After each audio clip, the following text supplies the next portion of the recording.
Honorable Ato Panford.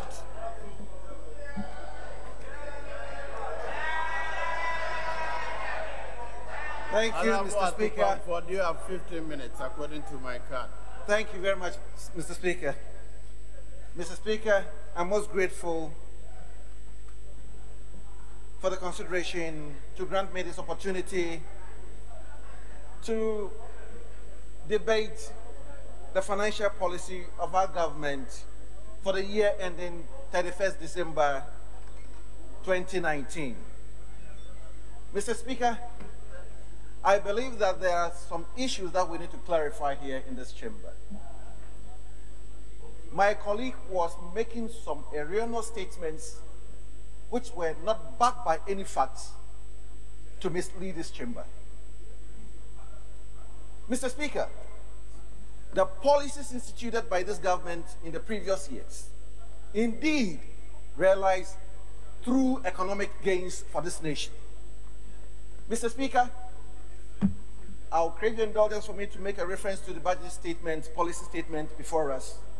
On page 6, if we refer to paragraph 19, bullets numbers 9 and 10.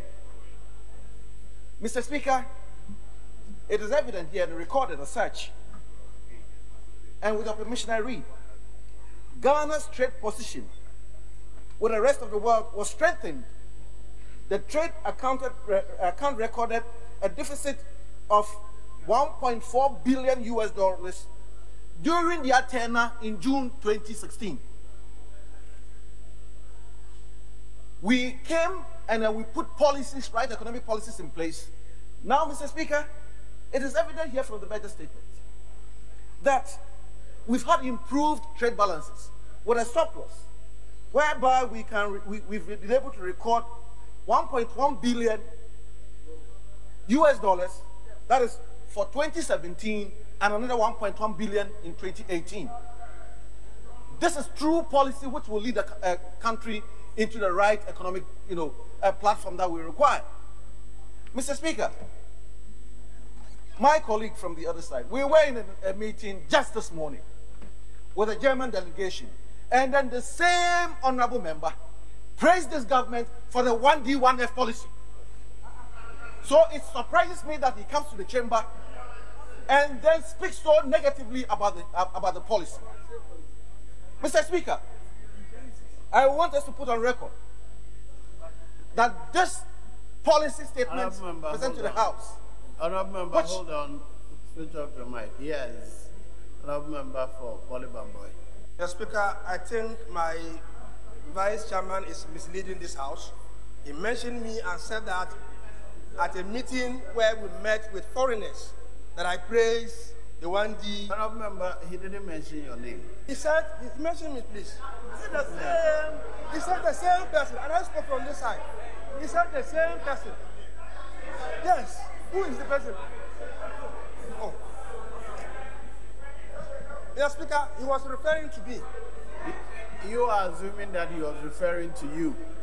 Okay, that is enough. But he didn't mention you by name. Yes, Honourable Member, if you intend to mention him by name, do so. If not, then you have to clarify who you are referring to. Thank you very much, Mr. Speaker. I'll do so when it requires, and I'll mention names and then prove it. But then, Mr. Speaker, this policy statement before us is one of the finest which will yield the results that we need as a nation. Mr. Speaker, if we talk about this 1D, 1F, I think the minister was in this House to say verbatim the current position that we are in. And then, I must indicate that there is nowhere, Mr. Speaker, there is nowhere that we are resuscitating or revitalizing old factories and claiming them to be new factories as 1D, 1F. Mr. Speaker, I want to take this opportunity, if so granted, to try and educate people a little bit about this policy. It requires a business promoter to identify a business opportunity and apply to the ministry for it to be, repackaged and assessed if they qualify so before they can be qualified or accredited to be qualified under 1D, 1F. Mr. Speaker, it is one of the key policies which would drive the economic performance of this nation. If we look at the way our natural resources, our raw materials, are being shipped out of the country without adding value, it bleeds my heart. And this is a policy situated, in this program to ensure that we add value to our raw materials and in our raw mineral resources so that we can benefit out of that. Mr. Speaker, this government policy has also been able to outline some anchor projects within this nation. For us to succeed, Mr. Speaker, we need to industrialize. And then we will need key industrial sectors to be able to drive them. In the policy statement, it is stated here, Mr. Speaker, with your indulgence, let me read from paragraph 576 of the budget statement on page 1 to 2. This government's policy intends to strategize and ensure that we tackle certain anchor industries in this nation to be able to promote and then also make sure that our trade balances become better with the world. There are some, 10 key point agendas that we are looking at, and there are some strategic industries. Mr. Speaker, this budget statement and the economic policy of MPP government has also considered. We have seen the automotive industry also coming on stream. We have seen the pharmaceuticals coming on stream. We have seen the garments and textiles coming on stream. We have seen vegetable oils also coming on stream. Mr. Speaker, industrial starch has been also anchored in within this policy. Mr. Speaker, we must all support this and then approve this motion so that we can have a good policy to drive this industrial aspect of our nation. Mr. Speaker, we came into governance, and it will interest this House to note that facilities contracted from the Exim Bank given to NBSSI were disbursed and uncollected. As of 2016, we had an outstanding liability on that portfolio almost over 700,000 Ghana cedis uncollected. Mr. Speaker, if we want to find out how it was disbursed, it will marvel you. When we came to power, we've moved the position and then been able to make sure that we've collected from these small industries. Mr. Speaker, I will want us to look and touch on intellectual property issues within this nation. Mr. Speaker, it is very, very important for us as a nation that we protect and ring fence the intellectual property of our industrialists in this nation. And this policy has also considered. At page 123 of the budget statement, paragraph 578, Mr. Speaker, we see it clearly there that the government has been able to consider that designs produced by our intellectuals, designs produced by our industrialists, are going to be protected by the Industrial Designs Bill, which is rightly before this House. And I will indulge my colleagues from the other side to be able to collectively, let's pass this bill to help, Ghana. Mr. Speaker, NBSSI, as the government came into place, we've been able to put down policies to try and make sure that we empower the SMEs in this nation. We came to meet business advisory centers. Mr. Speaker, as I speak now, we are improving and expanding these business advisory centers. And I will want our colleagues to note that there are almost about 7 business advisory centers that we are upgrading. If you go to Ashanti region, Mr. Speaker, at Ejuso, we are expanding and then also upgrading that business advisory center. A lot of them are there that we are upgrading, which includes Volta region, we have Hohoi. Greater Accra, we have Weja. The Greater Accra region, we have Weja. Central region, we have Ewutu Breku. Upper West region, Wa. Brohafo region, we have Techiman. And currently, Mr. Speaker, new business resource centers are being built. If we go to the budget statement, on same one, page 123, paragraph 580, it will interest you to note that good policies have been driven and instated here so that we will be able to build some more of these business resource centers.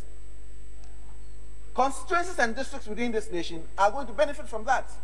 And I will encourage my friends from the other side to support for us to approve this policy statement so that we can all benefit and improve our SMEs within our localities.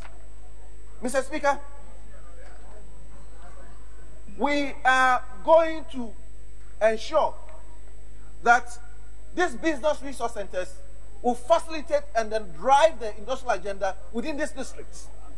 And I can put it on record that under the AFDB financial program, we have almost about 30 centers that we are going to produce.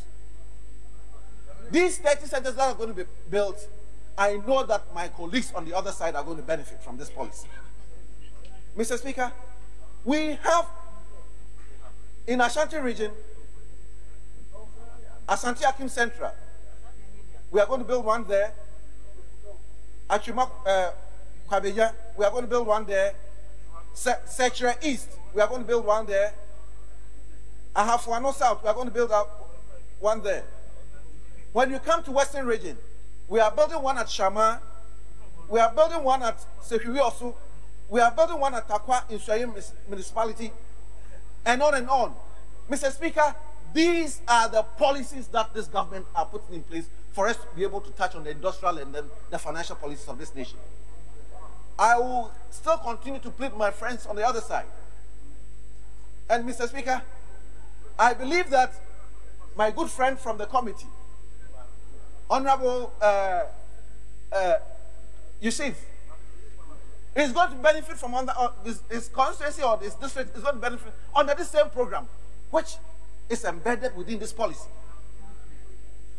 This is a policy that is going to deliver the industrial and trade policies and the issues of this nation. Mr. Speaker, I will try as much as possible to touch on the Gratis Foundation. Gratis Foundation has been... Hold on. Yes, Honorable Member for Bole Bamboy. Mr. Speaker, I'm grateful. Mr. Speaker, I have taken time to go through this budget thoroughly, and I have not seen anywhere where my constituency or district stands to benefit from what he's saying. So he's misleading this House. Thank you. Yes, Honorable Member, did you say the budget has in it its constituency as a beneficiary? Yes, Mr. Speaker, rightly so. That there are districts that are going to benefit. Mr. Speaker, may I humbly refer my colleague to the same page 123, paragraph 580. And then let me rightly read for him to note. Mr. Speaker, and it reads, NBSSI will complete the construction of 67 business resource centers in various districts. And I'm telling him, Mr. Speaker, I'm telling him, and I'm speaking on authority, as the board chairman of NBSSI, I'm saying that his district is going to benefit. And so he should join us to approve this policy statement. Mr. Speaker, I want to continue with Gratis Foundation. Let me be sure I want to understand. His objection was that his name, his constituencies have not been mentioned in the budget. You have confirmed that, but you're saying that you know as a result of being board chairman, that under the program, his constituency will be part of the beneficiary districts. Is that right? Mr. Speaker, rightly so. Member, do you have objection? Mr. Speaker. Mr. Speaker. Hold on. Do you have any objection to that? Mr. Speaker, I can only thank him and hope that next year by this time, my constituency would have benefited. Very well. That's the assurance he's given me. Very well. And Mr. Speaker, you may continue. Mr. Speaker, I want him to give you the assurance that come next year, my constituency would have benefited. Because he's saying it, and it's on record. Honourable Member, he's speaking as the board chairman. He's not answerable to me here. He's not a minister to give me assurance. So, Honourable Member, please continue. Mr. Speaker, indeed, I must state, and I hear you state, that this financial policy statement is one of the best that I have ever read through since 2016. We have put these measures in place to ensure that trade industry, which is the spine of the economy of this nation, thrives very hard. If you look at the indicators that I made reference to, Mr. Speaker, we all note the kind of positive surpluses that we've been able to generate. As at 2018, this year, June, $1.1 billion US trade surplus. And if we put these statements down, these policy statements down, I pray that our colleagues on the other side will support for us to approve this budget statement. Mr. Speaker, Gratis Foundation has been the anchor behind industry producing spare parts and other parts to support industry, machinery and equipment. Mr. Speaker, we will see in our budget statement, at the same page 1, 2, 3. Remember, I have 1 minute more.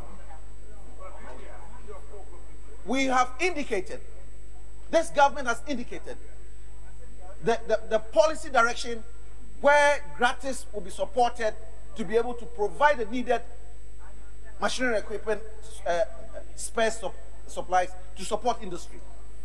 Mr. Speaker, in conclusion, what I want to say is that we've touched on trade development programs. We've touched on the regional development programs. We've touched on strategic anchor programs. We've touched on the stimulus programs. Mr. Speaker, we've also touched on this 1D, 1F, which I believe is the main key driver that will support trade and industry in this nation. Mr. Speaker, with this, I say thank you for giving me this opportunity to make my contribution to this debate. Thank you very much.